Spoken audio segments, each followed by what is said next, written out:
2020 Lazarus Chakwera anapita ku Dubai.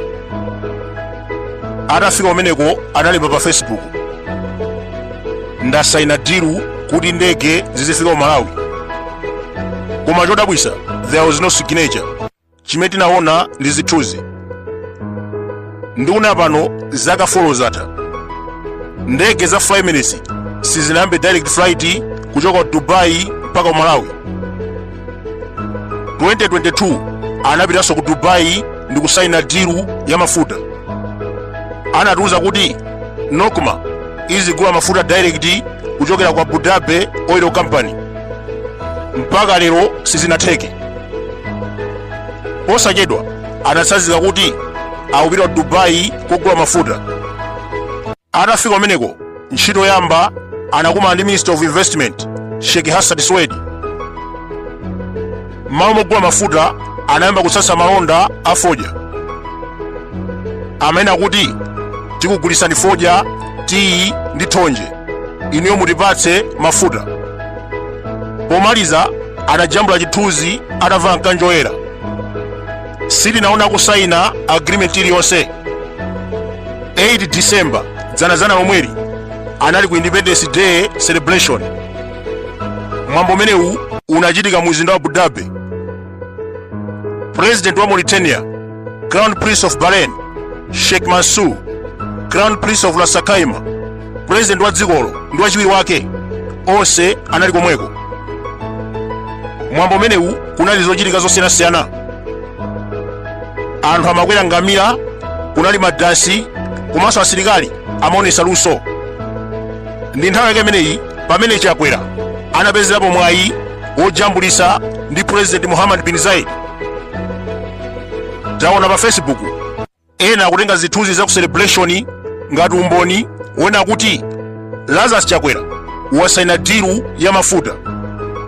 Akuluakulu, this is very shameful. Dzulo pa 9 December, British Prime Minister anapita ku Dubai. Anakumana ndi President ku State House.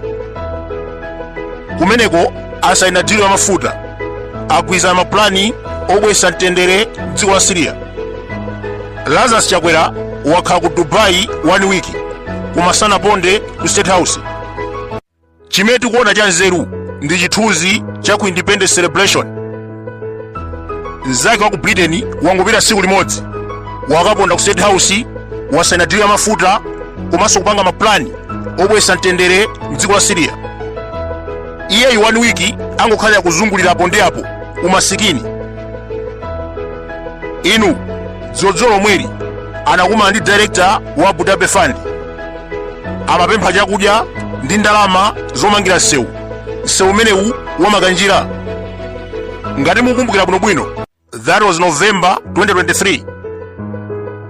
President ameneyu anatenga chigulu ndi kupita ku Saudi Arabia. Anampasa 22 billion kwacha zomangira nsewu wamakanjira.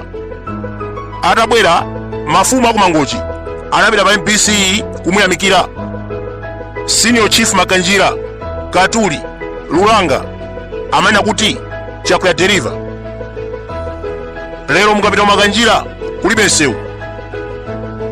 22 billion imene anatenga Saudi Arabia anaidya. Ndaya kupita ku Dubai kupempha ndalama zina za nsewu omwewo. Akuluakulu, Lazarus Chakwera is a big crook. Pamene amachoka anasazika kuti akagula mafuta. Amalawi ndi mafuna usazikeni. Enaka shopu andilumizira transport kuti ndipite ku Dubai kugula mafuta.